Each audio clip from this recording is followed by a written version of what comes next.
Ya, saya rasa saya jelas. Saudara kata faham, angkat tangan siap-siap ya. Jangan jadi majlis satu majlis. Katanya faham tak?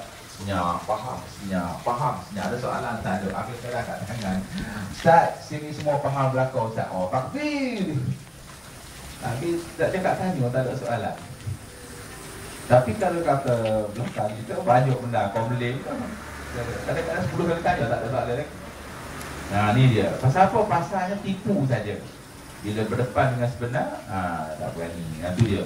Alim yang jahat. Dan tiada daripada orang jahil. Jahil apakah lagi daripadanya, melainkan ada padanya aib. Tetapi nampak dia bagi tahu cara keluar dia, cara alternatif dia pula. Barang siapa ada kebajikannya terlebih banyak daripada kejahatannya, nescaya hilanglah kejahatannya kerana kebajikannya. Orang alim, dia pandai jaga ilmu dia, memang dapat mendapatkan ilmu dia.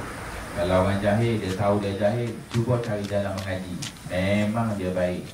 Buat jahat, ada yang baik. Jadi yang baik tadi akan menghapuskan yang jahat. Semua sekali perkara baik dapat menghapuskan perkara jahat, kecuali dosa besar saja. Al-hasanat yuzhibna sayyi'at. Perbuatan yang baik akan menghapuskan perbuatan yang jahat. Yang kita nak taubat ni dosa besar saja. Dosa besar saja. Dosa kecil dia akan dihapuskan secara melakukan perbuatan yang lain. Macam kita kata ambil wudu. Ambil wudu saja, semua dosa-dosa kecil atas muka kita habis. Ambil tangan saja, semua dosa kecil atas tangan habis. Basuh telinga, semua dosa-dosa kecil atas telinga habis. Yang nak kena taubat ni dosa besar saja. Sebab tu dosa kecil kalau kita buat ibadat dia hapusnya sendiri. Al-hasanat yuzhibna sayyi'at. Segala kebaikan menghapuskan segala kejahatan. Yang kita nak kena taubat ni dosa besar. Dosa besar nak kena hapusnya dengan taubat. Bagaimana cara taubat? Kena sambung lain lah. Kena bagi muqayyam dan sebagainya. Dan sabda Nabi sallallahu alaihi wasallam, innallaha kullu muhtanin tawwab. Sesungguhnya Tuhan Allah Subhanahu wa taala kasih kepada orang yang berbuat dosa dan banyak taubat. Dia buat dosa, taubat Allah kasih. Ayat Quran pun ada. A'udzubillahi minasyaitonir rajim. Innallaha yuhibbut tawwabin wa yuhibbul mutatahhirin. Sadaqallahul azim. Allah kasih kepada orang-orang yang bertaubat dan orang-orang yang bersuci diri. Nampak tak? Bermakna Allah Ta'ala dah buat dosa, taubat pula Allah mahu kasih pula lagi. Bukan setakat ampun dosa tu saja, Allah kasih pula, bertambah lagi. Contoh macam kita semayang subuh kan. Kita semayang subuh, kita lupa baca kunut. Kunut mengikut mazhab Syafi'i, sunat abad, sunat yang ditekankan, sunat muakkad. Siapa yang lupa baca kunut, disunatkan sujud sahwi. Kalau tak ada lupa apa-apa, tak ada sujud sahwi, tambah rukun. Dah lupa, ada chance lagi sujud sahwi. Ini Allah SWT. Dia punya kaedah dia. Bila kita lupa, kita taubat. Lupa tadi, Allah maafkan, tambah dengan kasih lagi. Itu dia. Mana dua kali ganda Allah Ta'ala kasih pada kita. Sekali maafkan kita, sekali lagi kasih lagi. Innallaha yuhibbut tawwabin wa yuhibbul mutatahhirin. Dan kata orang bagi Hasan, orang pergi jumpa dengan Hasan bin Zaid ataupun Sayyidina Hasan ni ada dua. Lagi satu kalau ada alif lam itu bermakna Hasan al-Basri. Kalau tak ada alif lam tu Hasan dan Husain. Jadi saudara kena jaga tu. Adalah seorang laki-laki berdosa ia, maka taubat ia, maka berdosa ia, maka taubat ia hingga mati. Maka katanya tiada kuliah ini melainkan dia perangai seorang yang mukmin. Inilah dia perangai orang beriman. Perangai orang beriman, dosa taubat, dosa taubat, dosa taubat sampai bila? Sampai mati. Sebab apa jadi begitu? Sebab kita sentiasa terlibat dengan dosa. Jangan pula bila-bila orang alim tak payah dah, orang alim dah jadi macam Haji Kahar. Saudara, Haji Kahar dia tak wajibkan semayang pasal apa? Dia kata inna solata tanha anil fahsya'i wal munkar. Semaya mencegah dosa besar dan dosa kecil. Bila tak buat dosa tak payah semayang. Itu dia. Namanya Haji Kahar, Rasul Melayu, kena 10 tahun lewat. Sebab tu saudara jangan merapu. Jangan merapu, jangan sendiri reka Al-Quran. Belajar untuk guru, belajar dengan orang alim, belajar dengan mufassirin. Jangan sekali-kali ambil ayat Quran reka sendiri. Kok mana pun kena sesat. Jangan duk pandai baca Quran, baca hadis, baca Quran, baca hadis, mafhumnya. Jangan. Sebab semua Quran dan hadis mesti dibuat dan dihurai oleh ulama.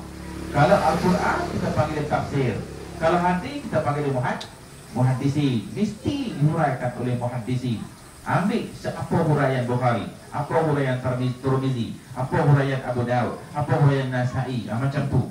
Begitu juga Al-Quran. Ambil huraian siapa? Ibnu Katsir, Qatadah, Ibnu Abbas, Ibnu Umar, dan sebagainya, Ibnu Jarir. Jadi siapa yang cakap ni? Qala Ibnu Qatadah. Siapa yang cakap ni? Qala Ibnu Juraij. Siapa yang cakap ni? Ibnu Abbas. Macam tu.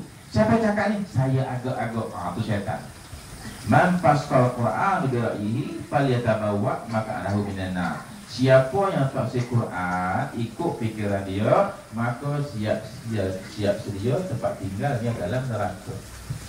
Wal iyadzubillah. Hari ni orang pakai sendiri-sendiri reka. Nama dia Al-Quran wa Sunnah. Quran dan hadis. Ijma' tak pakai, qiyas tak pakai. Tu berapu.